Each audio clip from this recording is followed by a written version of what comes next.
దేవునికి వందనాలు, స్తోత్రం కలిగినగాక. కూడి వచ్చిన దేవుని బిడ్డలు, స్థానియ సంఘ కాపాడి, అలాగా ఊర్లో పెద్దలు, చిన్నలు, ఫేస్బుక్లే, వాట్సాప్లే దేవుని వాక్యం విన్నప్పుడు బిడ్డలకి యేసు ప్రభు పేరట వందనాలు. బైబిల్ తరగతికి కూడి వచ్చిన అందరికీ దేవుడు దీవించునుగాక. ఎఫెసీ పత్రిక 2వ అధ్యాయము 15వ వాక్యము మనం చదువుతున్నాం. ఎఫెసీ పత్రిక 2వ అధ్యాయము 15వ వాక్యం. 15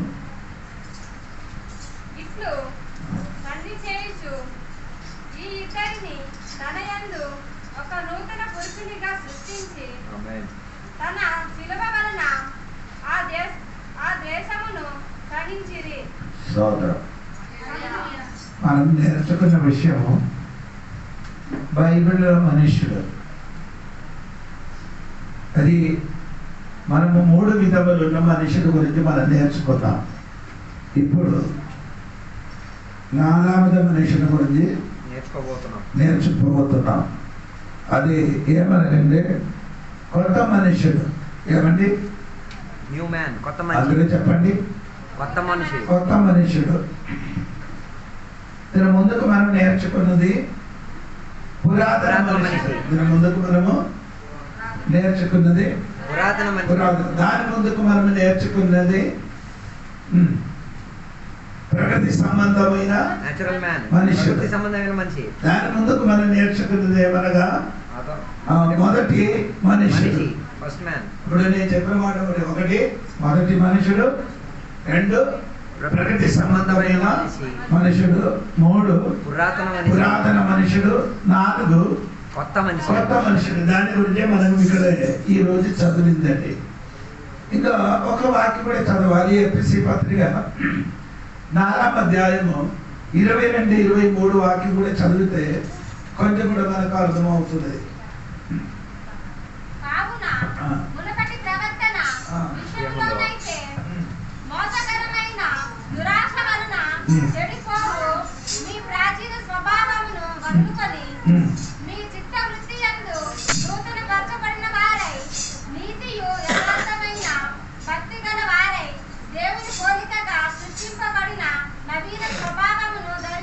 నవీన స్వభావం అనే చెప్పినది కొత్త మనుషులండి.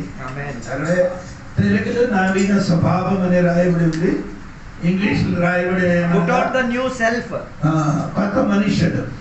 ఓకే, అప్పుడు మన 2 వాక్యం చదివేది. ఎఫెసీ పత్రిక 2వ అధ్యాయం 5వ వాక్యములు, ఎఫెసీ పత్రిక 4వ అధ్యాయము 22, 23. ఈ 2 వాక్యములు 2 విధ మనుషులు రాయండి. 2 విధం అంటే కొత్త మనుషులు, కానీ దానికి 2 భాగం ఉంది. అలా నేను చెప్పినది మర్చిపోలేదు. 2 భాగం ఉంది. మొదటి భాగం ఏమనగా ఇక్కడ ఎఫెసీ పత్రిక 2వ అధ్యాయము 15వ వాక్యములో చదివినప్పుడు కొత్త మనుషులని రాయబడి కాదు, వ్యక్తి కాదు. అదొక వ్యక్తి కాదు. మళ్ళా ఏంటి? అదొక గుంపులు. ఏమండి? అదొక గుంపు. అదే వ్యక్తి కాదు, అదొక గుంపు. నేను చెప్పిన మాట సరిగా విన్నాను.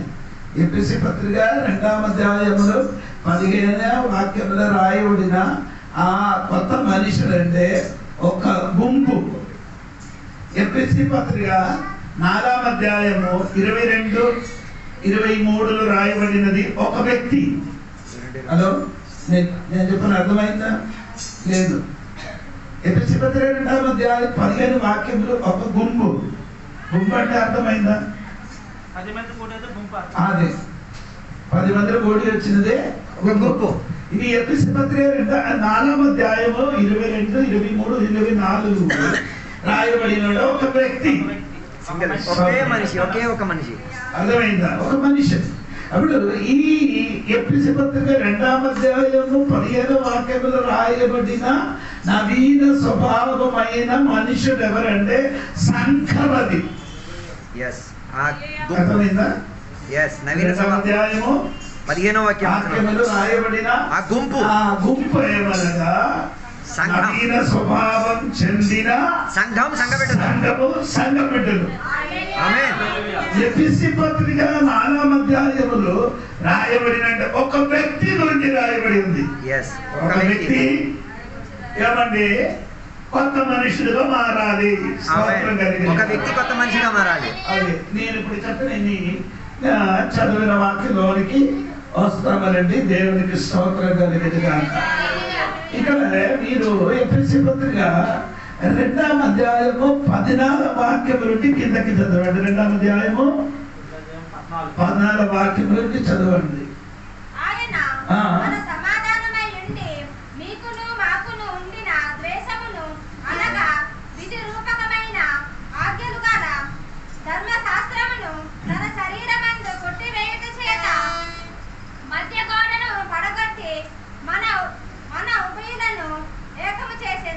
సోదరం చెప్పండి. ఇప్పుడు మనకి మధ్య గోడలని దేవుడు ఏం చేశారు? పడగొట్టారండి. ఆ ధర్మశాస్త్రమైన మధ్య గోడనికి పడగొట్టి ఒక శరీరంగా చేశారు దేవుడు. ఇప్పుడు అర్థమైంది. He made the both group Jews and Gentile into one body. ఒకే శరీరమని రాయబడి ఉంది. రెండు గుంపులను ఒకే శరీరంగా మార్చారు. అంటే 2 గుంపులు ఉంది అక్కడ. యూదుల గుంపు, అది తర్వాత కరెక్ట్ గా చెప్తానండి. ఆ 2 గుంపులకి దేవుడు ఏం చేశారు? పడగొట్టి అది ఒక శరీరంగా మార్చారు. 2 శరీరంగా ఉన్న వాళ్ళకి ఏం చేశారు? ఏక శరీరంగా మార్చారు. ఒక శరీరంగా చేసిన నవీన స్వభావం కలిగిన మనుషుడు. స్తోత్రం. ఆమేన్. సరిగా వింటే మాత్రం మీకు అర్థం అవుతుంది, లేకపోతే నేను చెప్పినది మీకు ఏమో అర్థం అవుతుంది. స్తోత్రం కలిగిన. హల్లెలూయా. ఇక్కడ రాయబడినమంటే దేవునికి స్తోత్రం. చూడండి 17వ వాక్యం చూడండి. 17వ వాక్యం 2:17.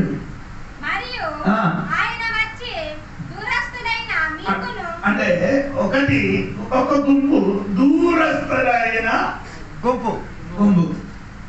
అర్థమైందా? మొదటి ఏమర్థండి? దూరస్థులుగానే ఉన్నారు. ఇది అన్యులకి చెప్పిన మాట. యేసయ్యకి ఎరగలేదు, దేవుడు అంటే తెలియలేదు. అటువంటి వాడికి ఇప్పుడు పౌలు గారు చెప్పుతున్నారు ఏమన్నా దూరస్థులు అంటే దేవుడితో వాడికి సంబంధం లేని వాడు. అది 2వ అధ్యాయము 11-12 వాక్యం మీకు చదివితే మీకు అర్థమవుతుంది. ఇది ముందుకి నాకు చెప్పింది, అందుకని మళ్ళీ చెప్పలేదు. ఇప్పుడు అన్నిటికీ దేవుడితో ఏం లేదు, సంబంధం లేదు. దాన్ని బట్టి వారు ఏమంటే దూరస్థులుగా నివసిస్తున్నారు. 2వది ఆ 17వ వాక్యం పూర్తిగా చదవమ్మా.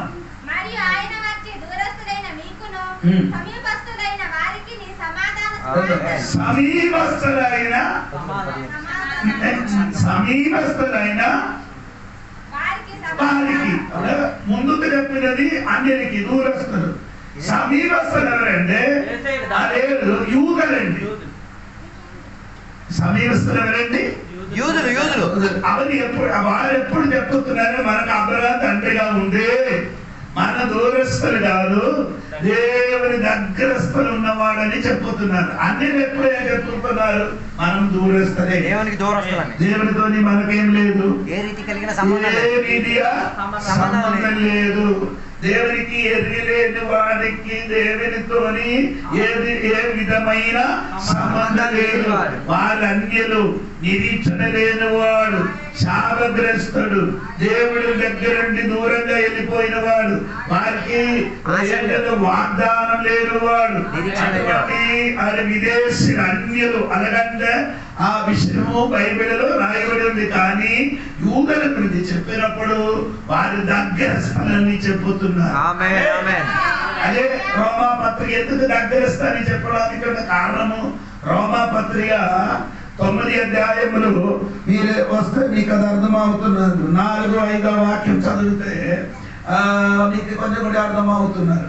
రోమా పత్రిక 9వ అధ్యాయము 4-5 వాక్యం ఒకటి కూడా బైబిల్ చదివితే వెంటనే అవుతుంది. మీరు అంటే మీరు ఇశ్రాయేలు దత్తత్వ పుత్రత్వం ఉన్నవాడు, మహిమ ఉన్నవాడు, నిబంధన ఉన్నవాడు, ధర్మశాస్త్రం ఉన్నవాడు, వాగ్దానం ఉన్నవాడు, వృద్ధులలో ఉన్నవాడు, శరీరమును బట్టి క్రీస్తు అంటే 9 విధములున్న ఆశీర్వాద వారికి ఉంది. వారి దేవుని ఏమంటే దగ్గర ఉన్నవాడు, అన్ని ఎక్కడ ఉన్నాడు, దూరంగా ఉన్నవారండి. దేవునికి స్తోత్రం కలిగిన అంటే దూరంగా ఉన్న వారికి గురించి బైబిల్ రాయబడింది. దేవునికి స్తోత్రం. దగ్గర ఉన్న వాడికి దూరం ఉన్న వాడికి దేవుడు ఏం చేశారంటే ఎఫెసీ పత్రిక 2వ అధ్యాయము 17వ వాక్యం చూడండి. ఎఫెసీ పత్రిక 2వ అధ్యాయము 17వ వాక్యం.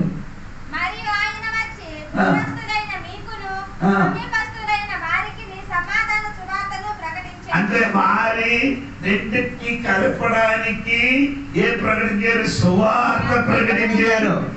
హలో, స్తోత్రం కలిగిన దూరస్తునికి సమీపస్తునికి కలుపుకోవడానికి మొదటి ఏం చేశారండి? సువార్త ప్రకటించారు. సువార్త వేరే వేరే ఏదైనా ప్రకటిస్తే మనిషికి విడదీసుకున్నారు, మనిషికి వేర్పరచుతున్నారు. సువార్త వేర్పరచినది కాదు. సువార్త ఏమనగంటే అందరికి కలిపినదే సువార్త. దూరస్తులైన మనిషికి సమీపస్తులైన మనిషికి కలవడానికి సువార్త ప్రకటించాలి. సువార్త వలన వారేం చేస్తున్నారు? అందరికి ఏమైందండి? కలపబడి ఉన్నారు. దేవునికి స్తోత్రం. వారికి ఇప్పుడు ఏం లేదు, శత్రుత్వం లేదు. 2 ఇది 18 వాక్యం చూడండి. 2వ అధ్యాయం 18 వాక్యం.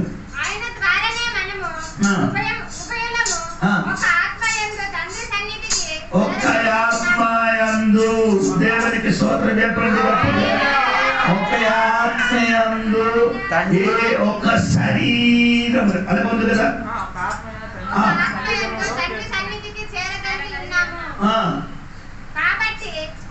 చాలు ఒక్క శరీరం అక్కడ అది ఉంది కదా. ఒకసారి కూడా చదవన్నమ్మా.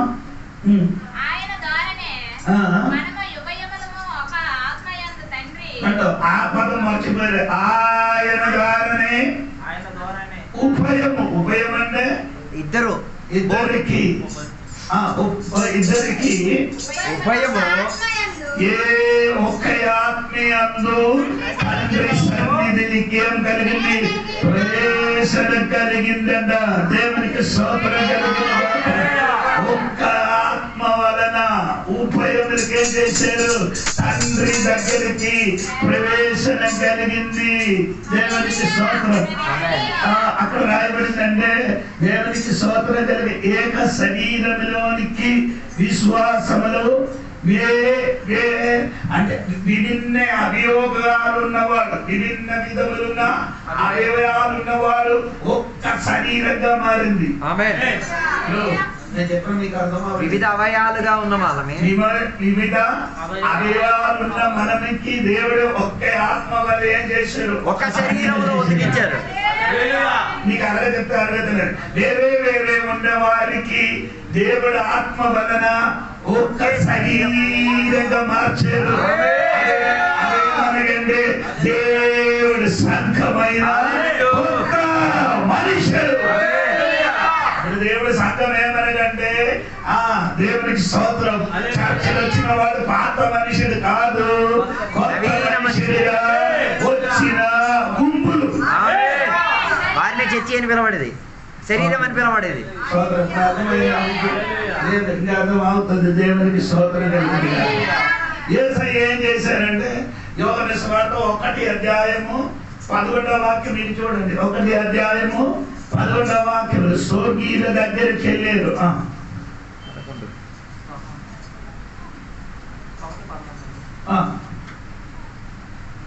He came to that which he was his own, and those who were his own did not receive and welcome him. స్వర్గీయుల దగ్గరికి వచ్చారు. ఏంటండి అని అర్థం ఏంటండి? ఆయన ఎవరి దగ్గరికి వచ్చారు? స్వకీయుల దగ్గరికి. స్వకీయులు అంటే తన సొంత వారు. తెలుగు అష్ట తెలుగులే రాయబడిన కాబట్టి మీకు అర్థం. స్వర్గీయులు అంటే రక్త సంబంధులు. రక్త సంబంధుల వారి దగ్గరికి వచ్చారు. అలాగే ఈ కాలంలో రక్త సంబంధుల దగ్గరికి వచ్చినప్పుడు ఆడే మమ్మల్ని ఏం చేస్తుంది? దూరం వెలివేసి దూరపచ్చేస్తారు. ఏ సై కనుక చేసి ఉంటే మనకి చేస్తుంటే భయపడక్కర్లేదు. ఏ సైకి స్వర్గీయులు ఏం చేయాలి? సొంత కుటుంబస్తులు ఏం చేశారు? విడిచిపెట్టారంటే ఈ కాలంలో ఉన్న మనం కూడా సొంత వారికి ఏం చేస్తున్నారు? విడిచిపెట్టారు. మనం దుఃఖపడకూడదండి. ఏ సైకి చేసిన వాడు మనం కూడా చేస్తుంది. అందుకని స్తోత్రం చెప్పాలి. దేవునికి స్తోత్రం కలిగి.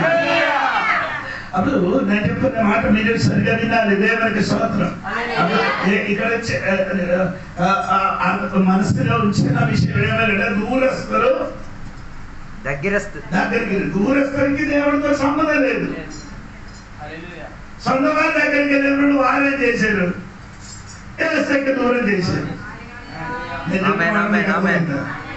అన్యులు మనమందరూ రక్షణ ముందర ముందుకు మనమందరూ ఎవరు? అన్యులుగా ఉన్నవారు. మనం ఎవరు? యూదులు కాదు. యూదులు అయిన వారు మాత్రమే సమీపస్తారు. బాకి మిగిలిన వారందరూ ఎవరు? దూరస్తులు. అప్పుడు మనమందరూ దూరస్తులు. అప్పుడు మనకి దేవుడితో సంబంధం లేదు. కానీ దాని సమీపస్తుల దగ్గరికి వారు ఏసైకి ఏం చేసి దూరం చేశారు. వారి రక్త సంబంధాల దగ్గరికి వెళ్ళేసారు. రక్త సంబంధాల వారికి అంటే ఈ రెండు గుంపులకి దేవుడు ఏం చేశాడు? ఒక ఆత్మ ద్వారా ఒక అవయవంగా మార్చాడు. దేవుడి సంఘమే ఒక్క శరీరం. శరీరం అంటే సంఘం. సంఘం అంటే ఏంటి? గుంపు అంట. గుంపు అంటే ఏది? సంఘం ఏది? ఏ సంఘం? ఇదా సంఘం? అక్కడ ఉన్నది అదే సంఘమా? అది ఇల్లే. అందరూ అనుకుని అదే సంఘం ఉన్నది. అది ఉంటేనే ఇది సంఘం కాదు, అది సంఘం కాదు. ఇది కాదు సంఘం, అది కాదు. ఇదే సంఘం. మనమే. నీవే సంఘం. మనమే సంఘం. అందరూ అనుకున్నారే అదే సంఘం ఇదే సంఘం అని. అది కాదండి. ఇది రెండు. అది ఇల్లే, ఇది ఇల్లే. అది ఇల్లు, ఇదే ఇల్లు. ఇది సంఘం ఎవరు? మనమే. అవునా లేదా? సందేహం కొన్నారు. మొదటి 3వ అధ్యాయం 16వ వాక్యం చూడండి. మీరు దేవుని 3:16 మీరు దేవుని ఆలయం అంది ఉన్నారు. 3వ అధ్యాయం 12వ వాక్యం మీరు దేవునికి మీరండి. మీరు అంటే ఎవరు? మనము దేవునికి ఏమండి? ఆలయం. అంటున్నారు ఇదే ఆలయం అంట. ఇది ఆలయం కాదు, ఇది ఇల్లు. చర్చ్ అండి. ఇది చర్చ్ కాదు. చర్చ్ మనమే అండి. ఇది ఎందుకు ఇది కట్టారు? మనం కూడి రావడానికి. మనమందరూ ఇది లేకుండా చెట్టు కింద కూడి వచ్చి ఆరాధన చేస్తే అది దేవుడు అక్కడ దిగి వస్తుంది. చర్చ అవసరం లేదు. అది చేసిన ఇంటిలు కాదా ప్రార్థన? ఇంటిలు కాదు, అడవిలు కాదు, చెట్టు కింద ప్రార్థనే. గుహల కింద కూడా చేయవచ్చు. నువ్వు ఆలయం అయితే, నీ ఆలయం అయితే ఎక్కడైనా కూడవచ్చు. నీ ఆలయం కాకపోతే సమాధి దగ్గరికి వెళ్ళి ఆలయం కాదు అది. మరి ఇంటిని ప్రార్థన చేయొచ్చా? ఇంటిని ఆరాధన ఇంటినే ప్రార్థన చేయకుండా అడవిలా చేస్తున్నారు. ఇంటికాడ చేయడానికి దమ్ము లేనాడు, అడవి కాడ ఏం చేస్తాడు? మీరు అక్కడ చేస్తున్నారు ఇంటిలా. వారు కూడా చేసినక్కడ ఇంటిలే. ఇల్లే, అది ఇల్లే. అక్కడ ఉన్నది కూడా ఇల్లే. చర్చ మనమే అండి. మనం చర్చి అయితేనే ఎక్కడైనా ఆరాధన చేయగలిగేది. అందరూ అంటున్నారంటే పెద్ద పెద్ద మండపాలు, గోట్రాలు కట్టిన చర్చీలకు కట్టితే అది చర్చ్ అండి. చర్చ్ అది చర్చ్ కాదు, అది ఇంటి కదా. ఇల్లేది ఇల్లు. ఖరీదు చెప్పొద్దంటే నీకు అర్థమైంది. మనుషులు హస్త నిర్మితమైన మందిరములు నివసించలేదు. అపోస్తలుల కార్యములు 17:24 చదవండి. అపోస్తలుల కార్యములు 27వ అధ్యాయం, అపోస్తలుల కార్యం 17:24 వాక్యం. 15 17:24. కొందరు నా యొద్ద నుండి వెళ్ళి తమ బోధ చేత 17వ అధ్యాయం 24వ వాక్యం. అపోస్తలుల కార్యం. జగత్తును అందరి సమస్తమును నిర్మించిన దేవుడు తానే ఆకాశమునకు భూమికిని ప్రభువై ఉన్నందున హస్తకృతములైన ఆలయములలో నివసింపడు. ఎక్కడ నివసించను? హస్తకృతమైన. ఆయన అర్థం హస్తకృతం అంటే చేతి ద్వారా హస్త నిర్మితమైన అండి.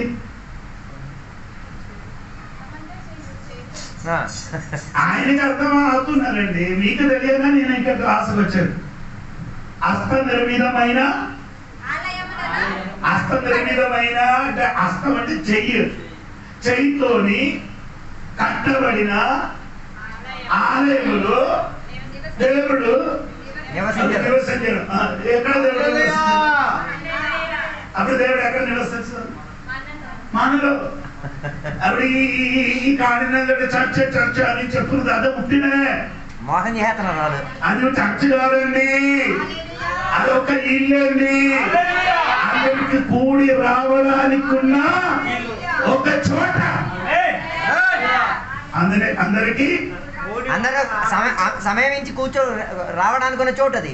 అందరికి కూడి రావడానికి ఉన్న ఒక స్థలం. చోట ఏది? చర్చ కాదు, నువ్వే చర్చ్. ఇల్లు అని చెప్పండి. అది బుర్ర పడైపోతుంది. అంటే అందరూ కూడొచ్చే స్థలాన్ని ఇల్లు, అది ఇల్లు అని చెప్పేది. అర్థం అవ్వలేదు. చర్చి మనమే. మీరు రాలేకపోతే దేవుడు రాదు. మీరు ఇక్కడికి రాలేకపోతే దేవుడు రాడు. మీరు వస్తే దేవుడు వస్తారు. ఎందుకంటే చర్చ ఆయన కాబట్టి దేవుడు అక్కడికి వస్తాడు. నీవు సంఘం అయ్యావు కాబట్టి. నీ యొక్క శరీరం అయితే ఎంతమందికి అర్థమైందో అనుకున్నాము. మా చర్చ చూడండి, పెద్ద చర్చ అండి, అక్కడ ఏసయ్య లేదండి. ఏసయ్య ఎక్కడే ఉన్నారండి, నీ హృదయం లోపల ఉన్నారండి. అది మనుషులతో కట్టబడినది కాదండి. ఆ 24 వాక్యం ఒకసారి కూడా చదమ్మా. జగత్తును అందరిని సృష్టించిన దేవుడు. ఆకాశమునకు భూమికి ప్రభు అయినందున ఆకాశమునికి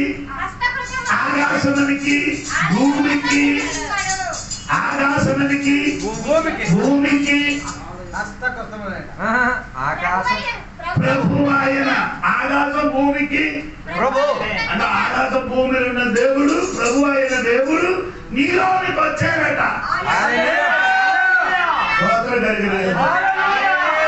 నీ ఇంటిలో ప్రార్థన చేసినా నో ప్రాబ్లం, చెట్టు కింద ప్రార్థన చేసే నో ప్రాబ్లం, డొంకలో అడవిలో ఎక్కడ చేసినా ప్రాబ్లం లేదు, అడవిలో వెళ్ళి ప్రార్థన చేసే నో ప్రాబ్లం, సమాధి దగ్గరికి వెళ్ళి చేసిన ప్రాబ్లం చేసే నో ప్రాబ్లం. కానీ ఇదివల్ల ఇల్లు కట్టి అక్కడే ప్రార్థన చేసిన అది కూడా బాగుంది. అంతే, కాస్త సదుపాయం ఎక్కువైంది అంతే. ఆ చర్చ కాదు. అది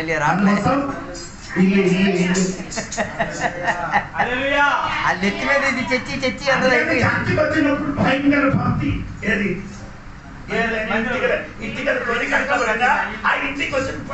అక్కడికి వచ్చిన భక్తి ఏంటి తల్లి? ఆ మందుశాలకి వెళ్తే చూడాలి ఆ మనిషిని. నీ జీవితం సరి అయిన భక్తిగా జీవించు. నీలోని దేవుడు నివసించుచున్నారు, నీలోని నాలోనే దేవుడు నివసించుచున్నారు. ఆకాశం భూమి సృష్టించిన ఆ దేవుడికి నివసించడానికి ఒక ఆలయం నువ్వే. నేనేం చెప్పిన మాట, జీవన్ లేని దేవునికి నివసించడానికి జీవన్ లేని ఆలయం కావాలి. జీవన్ లేని ఈ జీవన్ లేని దేవునికి నివసించడానికి ఏం కావాలా? జీవన్ లేని ఆలయం కావాలి. జీవన్ ఉన్న దేవుడు నివసించడానికి ఏం కావాలి? బాగా వినండి జీవం లేని దేవునికి జీవం లేని దేవుడికి నివసించడానికి జీవం లేని ఒక ఆలయం కావాలి. అవి జీవం ఉన్న దేవుడికి నివసించడానికి ఒక ఆలయం, జీవం ఉన్న ఆలయం కావాలి. జీవం లేని దేవుడికి జీవం లేని ఆలయం కావాలి. జీవం ఉన్న దేవుడికి జీవం ఉన్న ఆలయం కావాలి. బుర్రకెక్కాలండి కదా. జీవం ఉన్న దేవుడికి నివసించడానికి జీవం లేని జీవన్ ఉన్న దేవుడికి నివసించడానికి జీవన్ ఉన్న ఒక ఆలయం కావాలి. అది నువ్వు నేనే జీవన్ ఉన్నది. జీవన్ లేని దేవుడికి నివసించకపోతే ఖర్చు కట్టికి పండి. జీవం లేని దేవుడు కదా, ఎక్కడైనా నివసిస్తాడు. అలా దేవుడు లేదు కదా, ఎలగలేదు వాళ్ళకి. జీవం లేని దేవుడికి నువ్వు ఎన్ని గోపురాలు కట్టేసి ఉంచినా అక్కడ జీవం లేని దేవుడే లేనప్పుడు నువ్వు కట్టించిన దాంట్లో జీవం ఉన్న దేవుడు ఎలాగ ఉంటాడు? దేవుడు నివసించినది జీవం కలిగిన జీవం కలిగిన దేవుడికి నివసించడానికి జీవం కలిగిన ఆలయం కావాలి. మనమే కదా జీవం ఉన్నవాళ్ళమే. మనమే జీవనం ఉన్నవాడు. నీకు కొందరు ఖర్చు ఉన్నవాడు అయిందే నేనేం చేయాలి? ఆ చచ్చిన వాడికి బ్రతికించారు దేవుడు, ఒక శరీరంగా చేశారు. ఆమేన్. దూరస్తులు సమీపిస్తులకు దేవుడు ఏం చేశారు? ఒకే శరీరంలో బాడీ ఆఫ్ ద క్రైస్ట్. యేసయ్య శరీరం. నువ్వు నీకు అర్థం అవ్వలేదు. ఒక శరీరం అంటే సంఘం. సంఘం ఏమంటే నువ్వు నేను. మీరు మనం వేరే వేరే తల ఉంది, కాలు ఉంది, చెయ్యి ఉంది, కానీ దేవుడి దృష్టిలో ఒక్క బాడీ, ఒక్క శరీరం. దేవుడి దృష్టిలో మనం అందరూ ఒకే శరీరం. అది ఒకటి అంటే అదంటే ఒకటి అంటే అది రెల్లి కావచ్చు, అది ఇంకొక బ్రాహ్మణ అవ్వచ్చు, కాపు కావచ్చు, ఇంకొకటి చెప్పండి చెప్పండి రెడ్డిలు కావచ్చు, రెడ్డి కావచ్చు, చౌదరీలు కావచ్చు, చౌదరి కావచ్చు, నమసాలోడు కావచ్చు, వాడైతే అందరూ ఒకటే, ఒక శరీరంలోనే. మరి నీ కులం అడ్డం రాదు దేవుడు నీలో ఉంటే. అందుకని ఈ రెంటికి దేవుడు ఏం చేయాలి? పడగొట్టేది. దూరస్తులైన వారికి దగ్గర ఎఫెసీ పత్రిక 2:14 వాక్యం చూడండి. ఇప్పుడు ముందుకు చదవలేదు మీరు.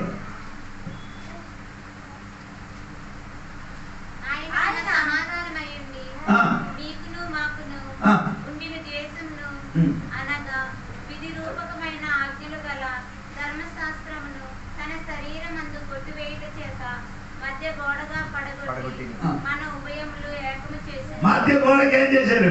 పడగొట్టి.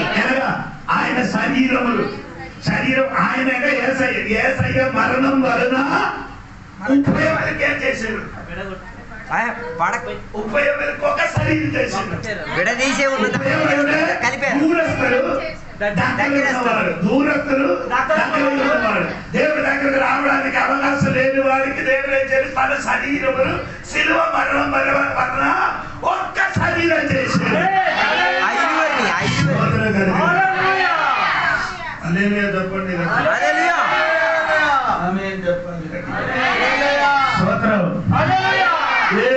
ఏం చేశారు? పడగొట్టారండి. ఆ దూరస్తులకు దగ్గరస్తులకు ఒక గోడ ఉండేది, అది పడగొట్టేసి వీళ్ళిద్దరు కలిపేశారు. అది ధర్మశాస్త్రమైన గోడ.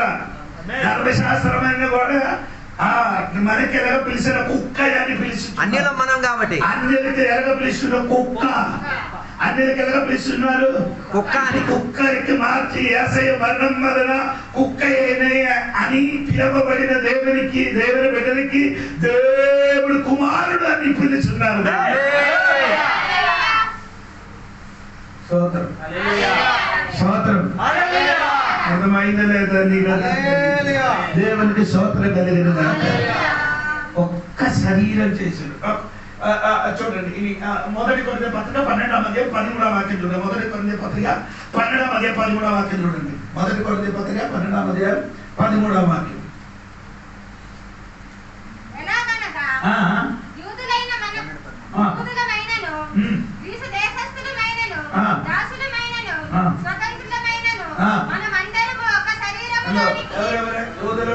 యూదులైనను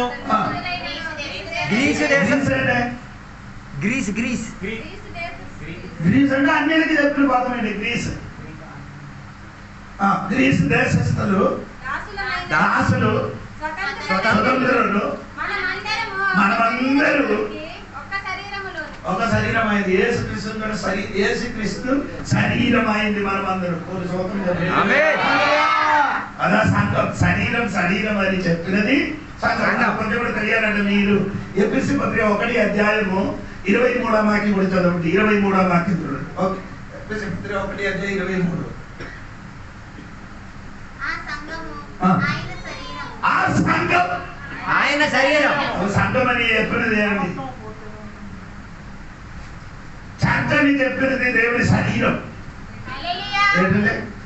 సంఘం అని చెప్పినది దేవుని శరీరం. ఎవరు? మనమందరూ యేసయ్య శరీరం.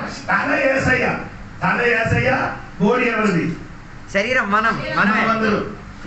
కొందరు చెయ్య, కొందరు కాదు, కొందరు ఒక్కొక్క అవయవాలు. మనము ఒకే శరీరం. దేవునికి స్తోత్రం. దేవుడు చర్చ సంఘం అని చెప్పినది యేసయ్య శరీరం. యేసయ్య శరీరం. అందరూ చెప్పండి, సంఘం యేసయ్య శరీరం అని. సంఘం యేసయ్య శరీరం. నేను వచ్చి ఏడుది నొక్కుతున్నాను, వస్తే ఏమవుతుంది? చచ్చిపోవడం, నొప్పి వస్తుంది, తర్వాత చచ్చిపోతారు. ఫస్ట్ నొప్పి పడుతుంది, ఫస్ట్ నొప్పి వస్తుంది, తర్వాత చచ్చిపోతారు. అది ఎందుకు? శరీరం ఆయన కదా. ఈయన శరీరం కాబట్టి ఫస్ట్ నొక్కగా నొప్పి వచ్చింది, తర్వాత చచ్చిపోతారు ఆయన. ఇప్పుడు సంఘం మనమందరూ శరీరం. ఈ శరీరంలో కొందరు ఏం చేస్తున్నారు? మమ్మల్ని నొక్కుతున్నారు. వాళ్ళకేం నొప్పి లేదు, వారికి కానీ నొక్కేస్తాడు మనల్ని. నొప్పి లేకపోతే ఏమైందమ్మా? చచ్చిపోయింది. ఆడికి నొప్పి లేదంటే ఆడు చచ్చిపోయాడని అర్థం. నువ్వు బతుకున్నావు. ఇప్పుడు నేను ఈడికి గాయపడుతున్నాను అనుకో, నాకాడి ఈడికి నొప్పి నాకు అర్థం కావట్లేదు, నేను చచ్చిన సగం ఆడు బతుకున్నాడు.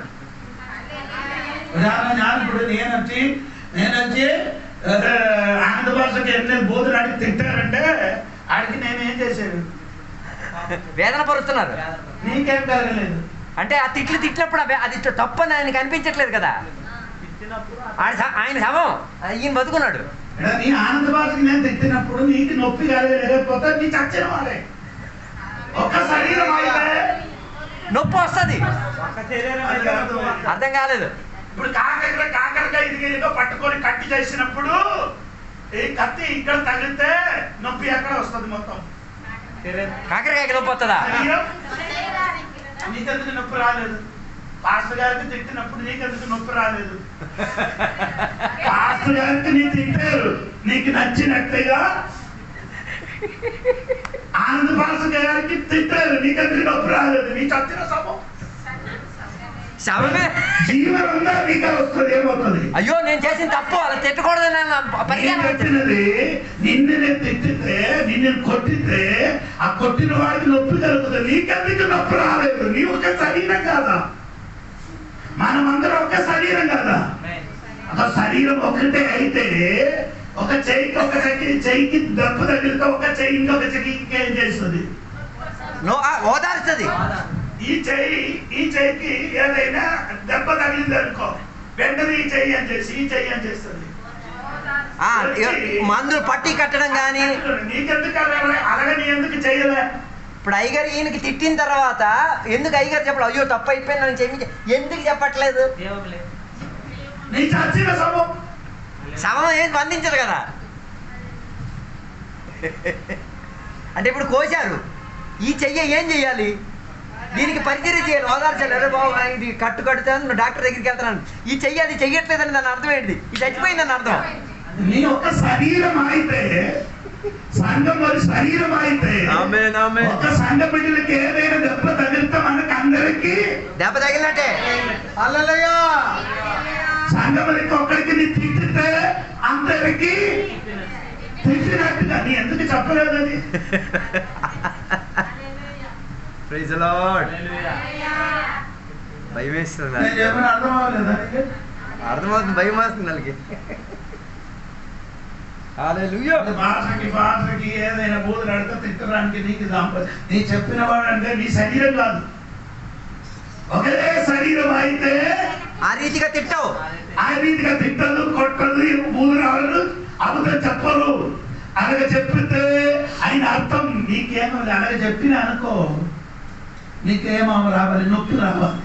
హల్లెలూయా. సోదరుడు ఇది అపొస్తలుల 9వ అధ్యాయం చూడండి. హల్లెలూయా. 2-3 వాక్యం చదవండి. ఈ మార్గమందు ఆ, పురుషులనైనను ఆ. స్త్రీలనైనను కనుగొనిన ఎడల ఆ. వారిని బంధించి ఉమ్. యెరూషలేమునకు తీసుకొని వచ్చుటకు ఉమ్. దమస్కులోని సమాజము వారికి పత్రికలిమ్మని అడిగెను. ఆ. అతడు ప్రయాణం చేయించు దమస్కు దగ్గర వచ్చినప్పుడు అకస్మాత్తుగా ఆకాశం నుండి ఒక వెలుగు అతని చుట్టూ ప్రకాశించెను. ఆ. అప్పుడు అతడు నేల మీద పడి, సౌలు సౌలు, నీవేళ నన్ను హింసించుచున్నావు? ఎవరికి హింసించారు? దేవుడు అడుగుతుంది, సౌలా సౌలా నీవేళ నువ్వు నన్ను ఎలా హింసించావు? ఎవరికి? సౌలు యేసయ్యకి హింసించాడా? ఎవరికి? మరి యేసయ్య ఎందుకు అలా అడిగారు? సౌలా సౌలా నువ్వు ఎలా నన్ను ఎవరికి హింసించావు? హింసించారు? ఈయన ఎవరికి హింసించారు? ఆ, సంఘానికి హింసించినది ఎవరికి చేసినట్టుగా యేసయ్యకి చేసినట్లా? అర్థం అవ్వలేదు. ఆ ప్రశ్న స్త్రీలు పురుషునికి పిలుచుకొని తీసుకొని జైలు పడేశాడు, కొట్టి జైలు పడేశాడు. పడేసినప్పుడు దేవుడు సౌలా సౌలా నువ్వెలా నన్ను హింసిస్తున్నావు? ఎందుకు నన్ను హింసిస్తున్నావు. అప్పుడు నన్ను నిన్ను తిట్టితే, మీరు నన్ను తిట్టితే నన్ను కాదు తిట్టడం, నీ బాకీ పని దేవుడు చేస్తాడు. చూసుకుంటారు. అదే కాలేదు. నువ్వు తిట్టినా కొట్టినా వేదన పరిచినా ఎవరికి వేదన పడుతున్నావు? దేవునికి వేదన పడుతావు. ఆయన ఊరుకొని ఉన్నాడు. ఉదాహరణగా మీ పాస్టర్ గారికి మీరు తిట్టారు, కొట్టారు, అన్ని మాటలు ఆడింది, అది పాస్టర్ గారికి కాదు, దేవుడికే. ఇప్పుడు పాయింట్ అది కాదు. దేవుడిని ఎలాగ ఎదిరిస్తావో? ఎందుకు? సంఘం యేసయ్య శరీరం. శరీరం. సంఘం యేసయ్య శరీరం. శరీరానికి తల క్రీస్తే. శరీరానికి క్రీస్తే. అప్పుడు శరీరం యొక్క దెబ్బ తగిలితే ఎవరికి దెబ్బ తగిలినట్టుగా? ఏ? శరీరానికి శరీరానికి దెబ్బ తగిలితే ఎవరికి దెబ్బ తగిలినట్టుగా ఉంది? తలకి. అలాగా చెప్పు. తల యేసయ్య కదా. ఫస్ట్ శరీరం దెబ్బ తగిలితే నొప్పి ఎక్కడికి వస్తుంది? తలకి. ఆయన అర్థం నిన్ను తిట్టితే, నిన్ను ఊదిరాడితే, నీకెదురుగా మాట్లాడితే దేవుడికి చెప్పినట్టుగా బాకీ పడి దేవుడు చేస్తాడు. కోరిని దేవుడిని దెబ్బలు కొట్టేసి దేవుడిని పిలిపించు కదా, కొట్టడం దేవుడు అని. సంఘం మనమే. ఇల్లు కాదు చర్చ్, సంఘం మనమే. మనం సంఘం అయితే యేసయ్య శరీరం. ఆమేన్. ఈ శరీరానికి ఎవరైనా ఎదురుగా మాట్లాడి ఎదురుగా ప్రవర్తిస్తే దేవునికి విరోధంగా ప్రవర్తించినట్టుగా. ఆమేన్. స్తోత్రం. స్తోత్రం. స్తోత్రం. గట్టిగా స్తోత్రం చెప్పాలి. నీ మనసు మంచితే నీకు మంచిది, లేకపోతే నీ పని పోయింది మొత్తం. దేవునికి ఎదిరిస్తున్నావు కాబట్టి. మీరు అనుకున్నారు ఏదైనా ఆడడానికి ఉన్నవాడా సంఘపిల్లని అనుకున్నారా? పాస్టర్కి కానీ విశ్వాసి వారికి ఏదైనా నచ్చినట్టుగా చెప్పడానికి నీకు అధికారం లేదు. హల్లెలూయా. ఇది దేవుడు స్వయం రక్తం ఇచ్చి కొన్నినది. కొట్టినది దేవుడి సంఘం. హల్లెలూయా. దాన్ని బట్టి ఈ సంఘం దేవుడి శరీరమే. ఆమేన్. అందుకని ఈ ఒక విషయం బాగా తెలుసుకో తల్లి. స్తోత్రం. హల్లెలూయా. స్తోత్రం కలిగిన. అందుకని శరీరము దేవుడి సంఘంగా ఉంది సోదరం. అందుకే దేవుడు ఎప్పుడు ఈ శరీరములే నివసించుచున్నారు. ఆమేన్. స్తోత్రం కలిగిన. అది అర్థం తెలుసుకొని జీవిస్తే బాగుంటాం. దేవుని దగ్గర దెబ్బలు కాయకుండా ఉంటావు. స్తోత్రం. దేవునికి విరోధంగా పని చేసిన వాడికి దేవునికి కంటే దేవుని బిడ్డలకి ఎదురుగా ప్రవర్తించిన వాడికి ఏం చేశారంటే దేవుడు ఎత్తారు చెక్కలు మంచి చోటు. అలా పౌలు గారికి మెడ కోసి చంపారు. నీరో చక్రవర్తి. పౌలు గారికి ఏం చేశారు? పేక కోసి చంపేశారు. మేక కోసి, ఏ నెల మేక కోసి చంపారు? ఆ నెలే నీరో చక్రవర్తి అంటే సొంత మెడ కోసి చచ్చింది. ఏ నీరో పాస్టర్ గారి తలకాయ కోసాడు అదే నెలలోనే ఆయన సొంత పేకను కోసుకున్నాడు. దేవుడు శిక్షించేది ఇలాగే. దేవుని శరీరాన్ని గాయపరిచాడు అనుకో, దేవుడు గాయపరిచేది ఎలా కాదు. మెడకోసారు ఆ నెలే నీరో చక్రవర్తి సొంతంగా ఏం చేశారు? పేక కోసుకున్నాడు. ఇది పౌలుకి వేరే ఒకడు వచ్చి మెడకోసారు. ఆయన సొంతం ఏం చేశారు? దాని శిక్ష. ఈయన పాస్టర్ గారి పేక కోసేసరికి ఈడి పేక ఈడే కోసుకోవాల్సిన పరిస్థితి వచ్చింది. అపొస్తలుల 12వ అధ్యాయంలో యాకోబుకి ఏం చేశారు? హేరోదాలు చంపించారు, మెడ కోసి చంపించారు. 12వ అధ్యాయం 12వ వాక్యం కిందకి వచ్చినప్పుడు హేరోదాలకి దేవుడు ఏం చేశారు? దేవదూతలు వచ్చి ఒక్క ముత్తగా చచ్చిపోయాడు. చచ్చిపోడు, ఒక్క ముద్దినప్పుడు పురుగులు అయిపోయాడు. చదువు మొదటి వాక్యం చదువు, 12 మొదటి వాక్యం చదువు. దాదాపు అదే కాలమందు రాజైన హేరోదు సంఘపు వారిలో కొందరిని బాధపెట్టుటకు బలాత్కారముగా పట్టుకొని యోహాను సహోదరుడైన యాకోబును ఖడ్గముతో చంపించారు. అవును కదా అమ్మ తల్లి?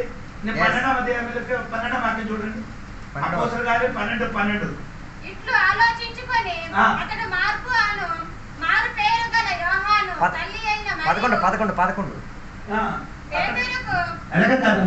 అంటే అది 20 వాక్యం నుండి చదవండి. 20 వాక్యం నుండి 12వ 20, 21, 22. సీదోనీయుల మీదను అతనికి అత్యగ్రహము కలిగినందున వారేక మనసుతో రాజు వద్దకు వచ్చి అంతఃపురమునకు పై విచారణ కర్తయ్యకు రాస్తును తమ పక్షముగా చేసుకొని సమాధాన పడవలనని వేడుకొనిరి. ఎందుకనగా రాజు యొక్క దేశము నుండి వారి దేశమునకు గ్రాసము వచ్చుచుండెను. 21. నియమింపబడిన దినమందు హేరోదు రాజవస్త్రములు ధరించుకొని న్యాయపీఠము మీద కూర్చుండి వారి ఎదుట ఉపన్యాసము చేయగా జనులు ఇది దైవ స్వరమే కాని మానవ స్వరము కాదని కేకలు వేసిరి. అతడు దేవుని మహిమ పరచబడినందున వెంటనే ప్రభువు దూత అతని మొత్తును గనుక పురుగును పడి ప్రాణము విడిచెను. దేవుని దూత వచ్చే ఆయన ముట్టారు. యాకోబుకి కొందరికి చంపారు, సంఘ బిడ్డలకి. హేరోదు పశ్చాత్తాపపడలేదు, ఆయన చేయలేదు, విశ్వాసం తిరిగి ఏం చేయలేదు. హేరోదావు గారికి ఏం చేయలేదు, కానీ దేవుడు చేశాడు. హల్లెలూయా. దేవతలు దిగి వచ్చి ఒక్క ముత్తారు. ముద్దినప్పుడు ఏమొచ్చాడు? పురుగులు విడిచి చచ్చాడు. ఎలా పురుగులు? నీ శరీరంలో పురుగులు ఉందా లేదా? ముద్దిన వెంటనే అవి బయటికి వచ్చి నేను చంపేశారట. మర్యాదగా జీవిస్తే సరే సంఘానికి సంఘం అంటే ఈ చర్చ కాదు, సంఘ బిడ్డలకి ఎదురుగా నీ ప్రవర్తించిన ఏడలా నిన్ను దేవుడు కొడుతుంది. నీ సొంత శరీరంలో పురుగులు నిన్ను చంపేస్తాయి. సంఘం ఎందుకంటే దేవుని శరీరం ఆయన కాబట్టి ఈ శరీరంలో నీ చెప్పినప్పుడు నిన్ను తిట్టి నిన్ను రకరకాల మాటలు పెట్టి బాధపట్టినప్పుడు ఈ మనసు వేదన పడినప్పుడు ఆ వేదన మొత్తం ఎవరికి తగిలింది? తలకి. తల ఎవరైనా క్రీస్తుకి కలిగింది. క్రీస్తుకి కలిగింది కాబట్టి ఈ రోజు కానీ ఎల్లుండి కానీ ఖచ్చితంగా దేవుడు నిన్ను కొడుతుంది. అది తప్పకుండా జరుగుతుంది. మారు మనసు పొందితే మంచిది. మారు మనసు పొందితే అది ఎవరికి తిట్టారో ఎవరికి వేదన పట్టారో వాళ్ళ దగ్గరికి వెళ్ళి క్షమాపణ అడిగితే మంచిది. లేకపోతే పోయింది తల్లి. వినాశగారే విపరీత బుద్ధి. విపరీత బుద్ధి చెప్పండి తెలుగు కదా. వినాశగారే విధినీత బుద్ధి.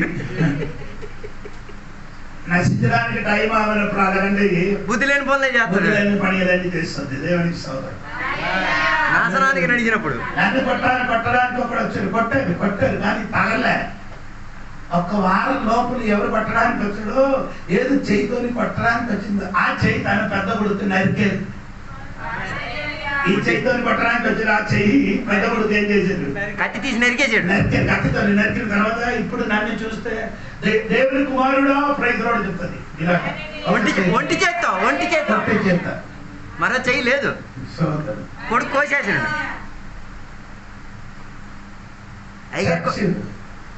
సంఘానికి ఎదిరించిన వాడు దేవునికి ఎదిరించినట్టుగా. సంఘం అంటే మనల్ని ఇప్పుడు ఇక్కడ కూడి వచ్చిన నీకు ఎదిరించి ఎవరైనా ప్రవర్తన చేసిన ఉంటే నీ నో ప్రాబ్లం, సైలెంట్ గా అవ్వచ్చు. నీ సైలెంట్ గా ఉంటే దేవుడు వైలెంట్ అవుతుంది. పొడుగు వీడి చస్తాడా, పేక కోసి చస్తాడా, ఎలా సత్తా చూద్దులే. సోదరం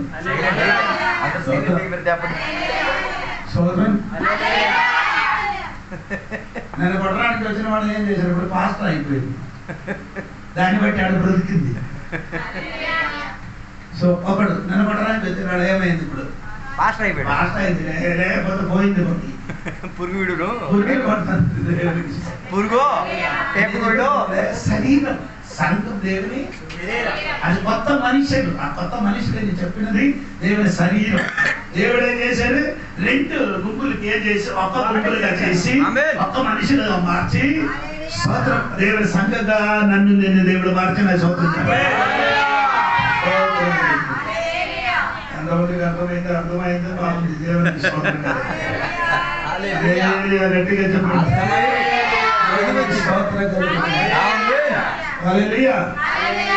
అందుకని ఇప్పుడు మనకేం కలుగుతామో సమాధానం కలిగింది. ఇప్పుడు ఏం లేదు, శత్రుత్వం లేదు మనకి ఇప్పుడు ఏం లేదు, శత్రు మనోభావం లేదు, పగలేదు. ఇప్పుడు పగబెట్టుకొని కొందరు తిరుగుతున్నారు. సవాలే విని అది చచ్చింది, ఎప్పుడో చచ్చిన సామాడు కంపు వాసన కొట్టేస్తుంది.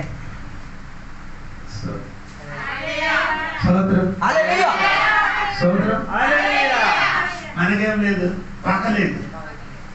మనకు దగ్గర తిట్టండి. అందుకని నీకేదైనా సమస్య వచ్చినా పరిగెట్టి వస్తాను. ఎందుకంటే తెలుసా, మీరు అనుకున్నారు నేనే గెలిచారని. నీకు ఎలా వల్ల తండ్రి నీ జీవితం పోయి, నీ ప్రాణానికి ఉన్న చావు నువ్వే తెచ్చుకుంటున్నావు. అదే లుయ్యా నేను వెళ్ళిపోయడానికి ఎందుకు వస్తున్నారు? యేసయ్య ప్రేమ సమాధానం అనుకున్నా కాబట్టి. నీకు అన్నీ ఉంది, ఇంటికి సమాధానం ఉందా? లేదు. ఎందుకు? జీవితం మార్చుకో, జీవితం చక్కపరచు. చక్కపరిస్తే మంచిది, సమాధానం కలిగి ఉంటాం. పగలేదు మనకి, దేవుడికి దేవుడు పడబట్టారు. ఆ శత్రుత్వం దేవుడు ఏం చేశారు? శరీరం పగలబట్టి మనకు ఒక్కటిగా తీర్చారు దేవుడు. అందుకని దేవుడికి స్తోత్రం కలిగింది. అది తీర్చడం మాత్రం కాదు, దేవుడు చేసిన పని ఏంటమ్మా? చదవండి. ఎఫెసీ పత్రిక 2వ అధ్యాయము 18 వాక్యం.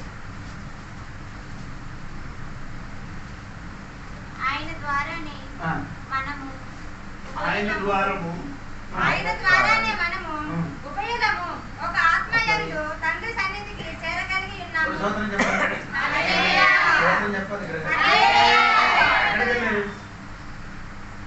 ఎక్కడికి వెళ్ళారు ఇప్పుడు మనమందరూ? తండ్రి సన్నిధికి. We both have a direct way to approach in one spirit to the Father. అంటే తండ్రి దగ్గరికి మనకేం కలిగిందండి? డైరెక్ట్ గా నేరుగా వెళ్ళడానికి ఉన్న మార్గం కలిగింది. ఇప్పుడు దేవుడు మమ్మల్ని ఏం చేసిన? ఒక శరీరంగా, ఒక మనిషినిగా చేసిన కాబట్టి తండ్రి దగ్గరికి మనం ఇప్పుడు ఏం చేశారు? చేరింది. 18 వాటి పూర్తిగా కదమ్మా. ఆయన ద్వారానే మనము ఉపయోగము ఒక ఆత్మయందు తండ్రి సన్నిధికి చేరగలిగి ఉన్నాము. కాబట్టి అమ్మా అక్కడ చూడు, ఆయన అందు అని చెప్పినది ఎవరు? ఆయన అందు అని చెప్పింది యేసయ్య. అలాగే చదువు, యేసయ్య అందు. అలాగే చదవమ్మా.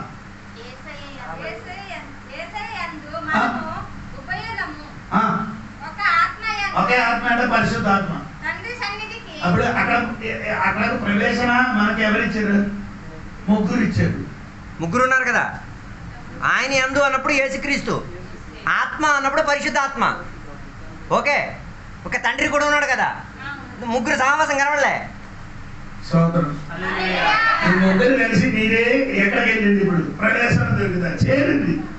వాళ్ళు ముగ్గురు తండ్రి కుమారుడు పరిశుద్ధాత్మ దేవుడి వలన మనం ఏం చేసేది? చేరింది.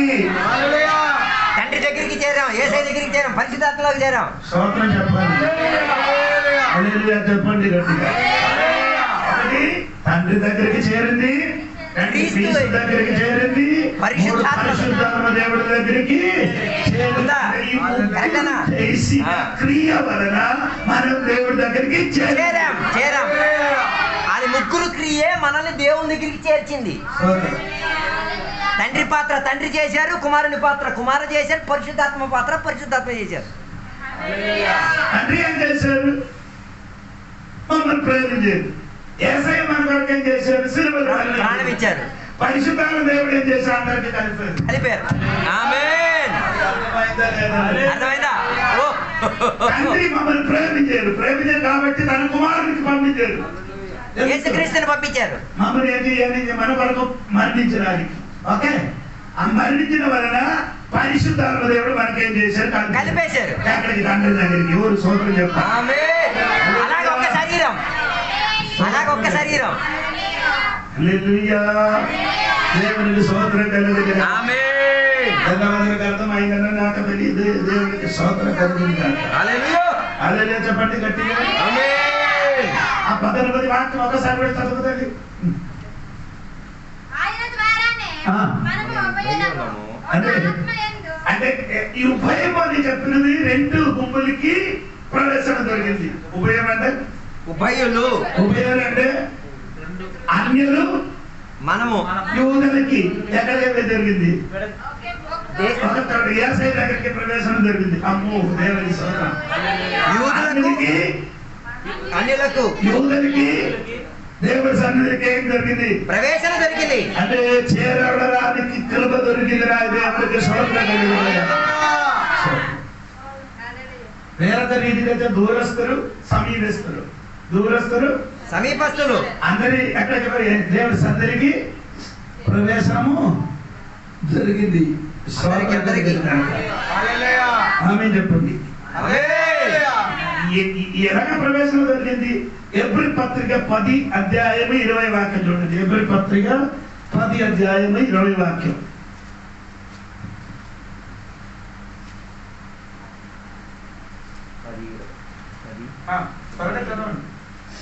సహోదరులారా, యేసు మన కొరకు ప్రతిష్ఠించిన మార్గమున అనగా నూతనమైనదియు జీవము గలదియు ఆయన శరీరము అను తెర ద్వారా ఏర్పరచబడినదైన మార్గమున ఆయన రక్తము వలన పరిశుద్ధ స్థలమునందు ప్రవేశించుటకు.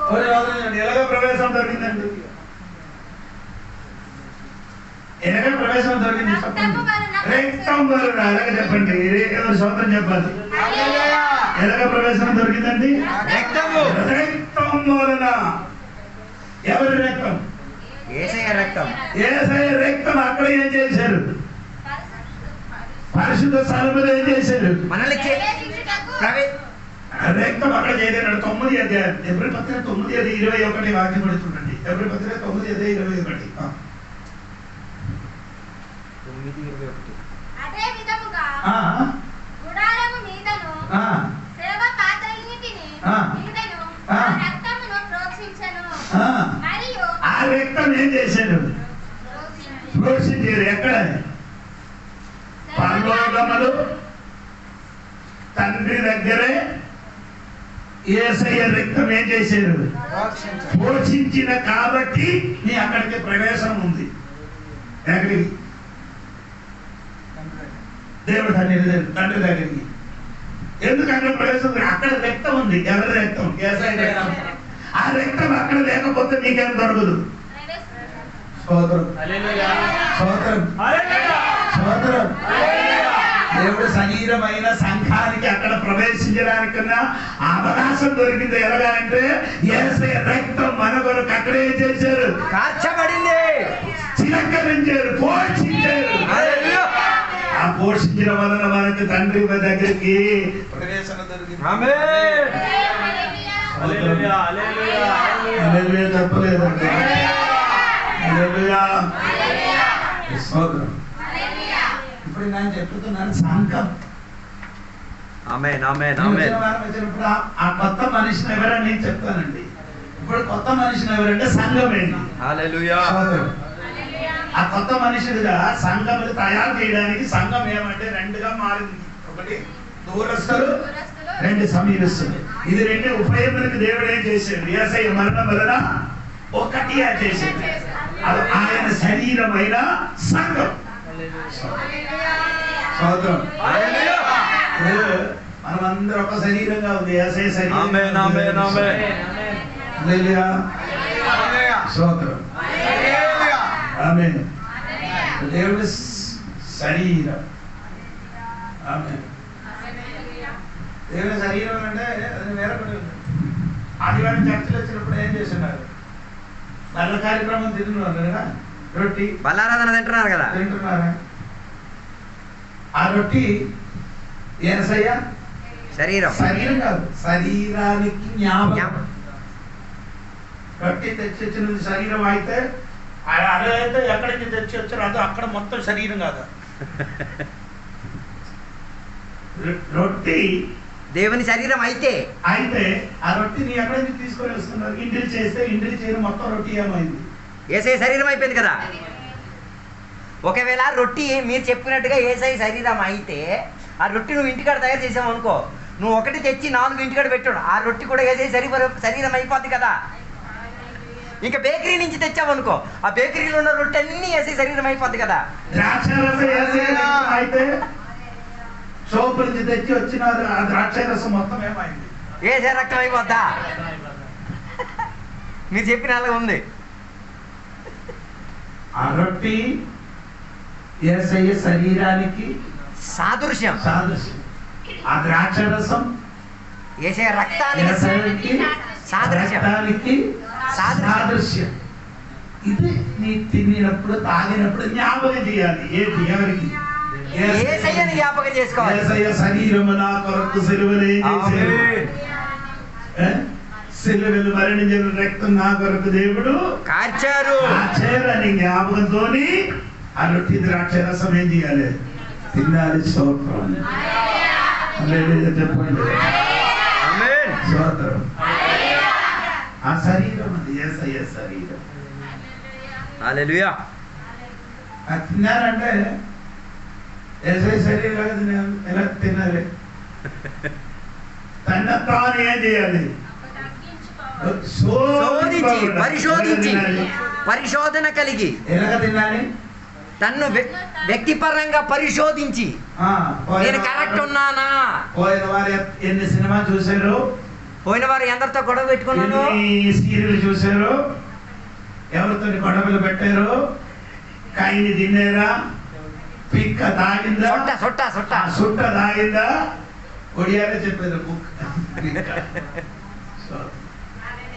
మనల్ని మనం శోధించేటప్పుడు ఇవన్నీ ఉన్నాయనుకో, ఇదన్నీ చేసి అది నోట్లో పెట్టి మనం చెప్పకూడదు. నాకు వద్దని చెప్పి అలా నీ అందం అర్థం కాలేదు. అయోగ్యంగా రొట్టి అన్నది ఆకాశం తినేవాడు. వాళ్ళకి అర్థం కాలేదు. అయోగ్యంగా రొట్టి ద్రాక్షరసం తిన్నడు వారు ఏమవుతున్నారు? నిద్ర.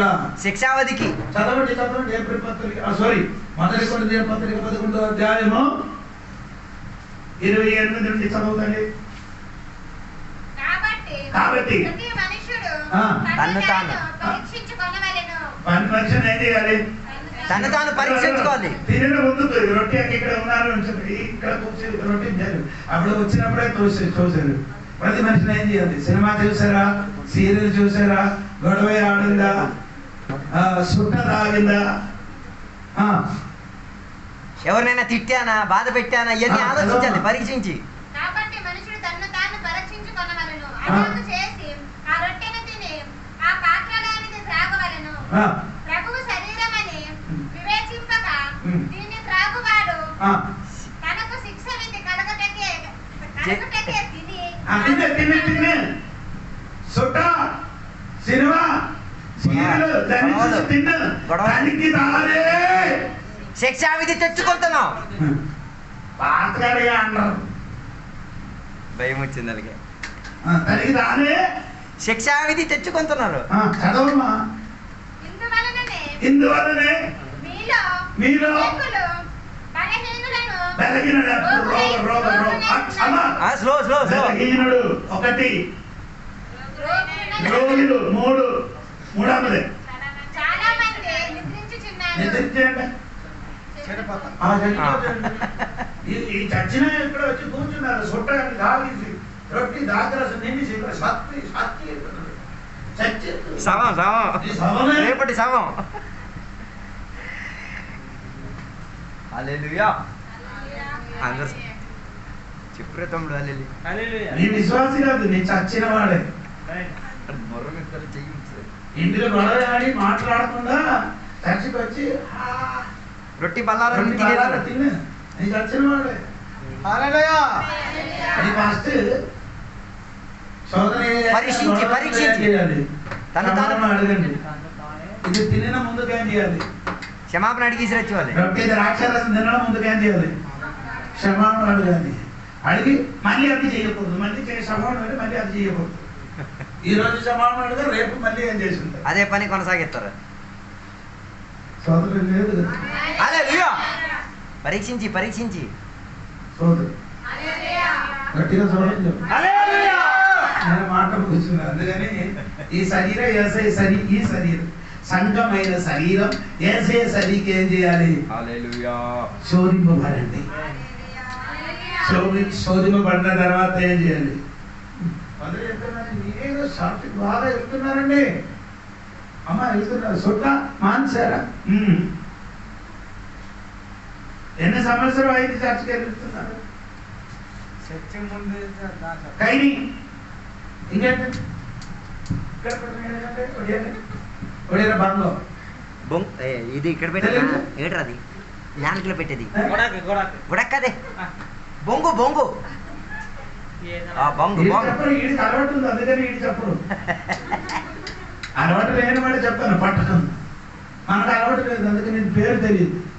కంపెనీ పేర్లు మనకు తెలియదు. సానం తెలుసు. టెక్నికల్ గా ఫేస్లాడ్ చెప్తాడు. ఫేస్లాడ్ అది తినకపోయినా తిన్న అలవాట్లో ఫేస్లాడ్ అనేస్తాడు. అంటే ఇది తింటే అనేకరు నిద్ర పొందితే చచ్చిపోయి చచ్చిన వాడు యేసయ్యా రెండా రాకడ సమయంలో బూర ఊదినప్పుడు స్వరము వినిపించదు. ఇదన్నీ విడిచిపెట్టితే యేసయ్య వస్తే నీ కూడా యేసయ్య దగ్గరికి వెళ్తుంది. అందుకని సంగమా సిద్ధపడు, ఎత్తబడండి.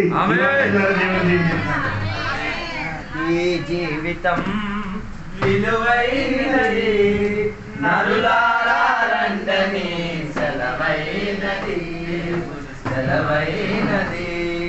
సిద్ధపడినావా చివరి యాత్రకు, సిద్ధపడినావా చివరి యాత్రకు, యుగ యుగాలు దేవునితో ఉండుటకు, యుగ యుగాలు దేవునితో ఉండుటకు. ఈ జీవితం విలువైనది, నరులారా రండని సెలవైనది, దేవుడు సెలవైనది.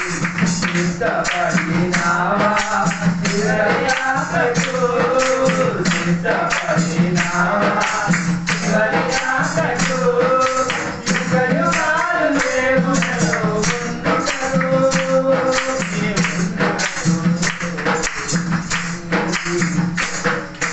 సంపాదన కోసమే పుట్టలేదు నీవు, పట్టుకొని సంపాదన కోసమే పుట్టలేదు నీవు,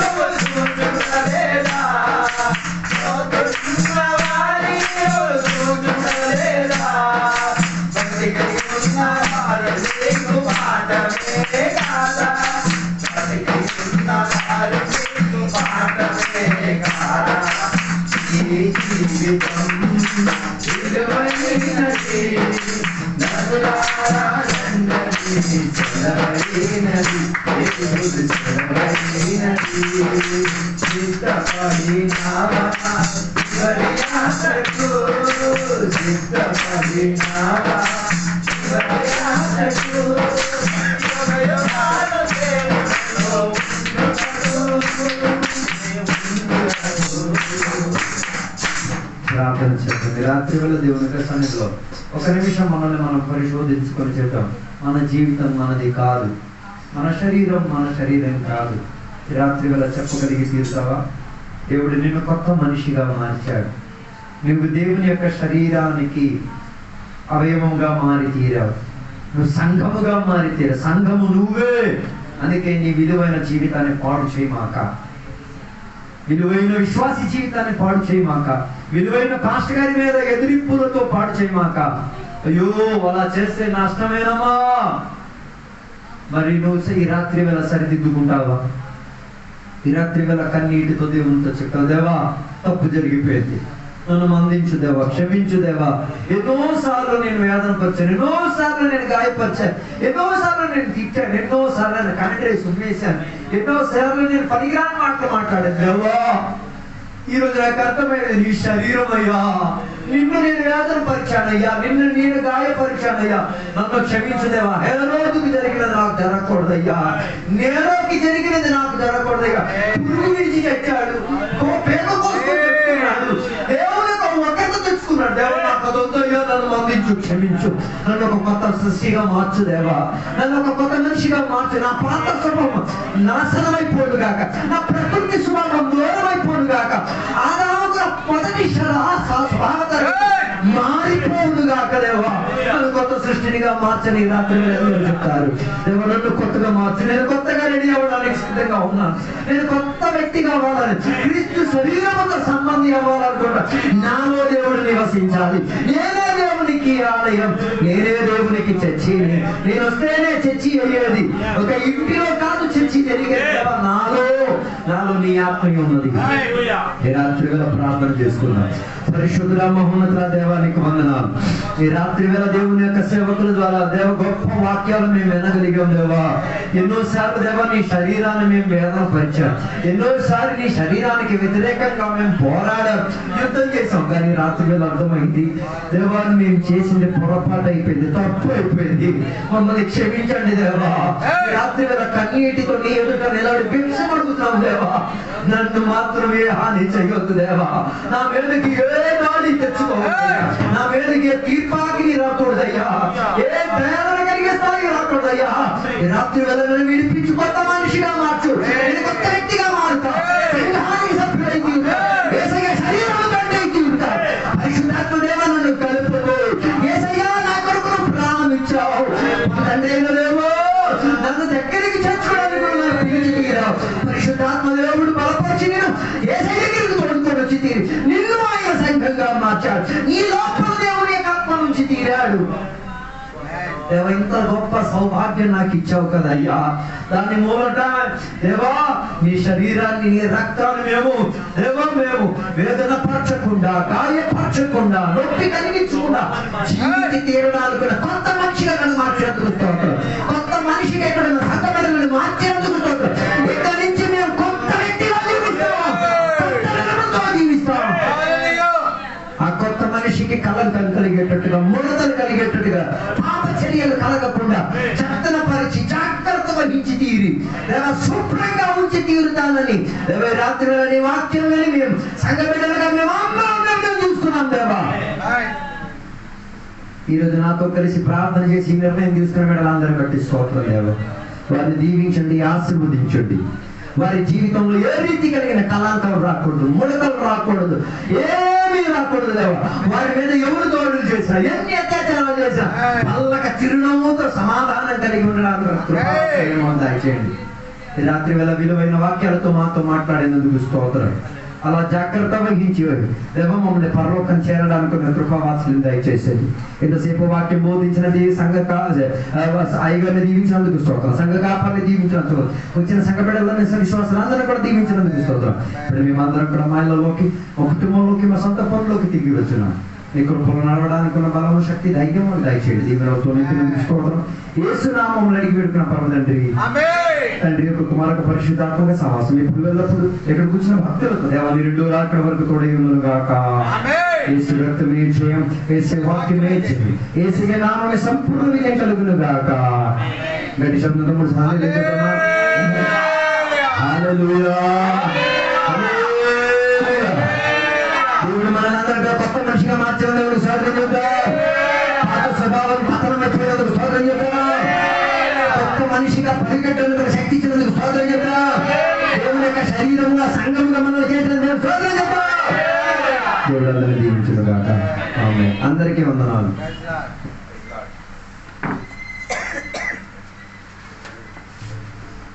నైట్ గారు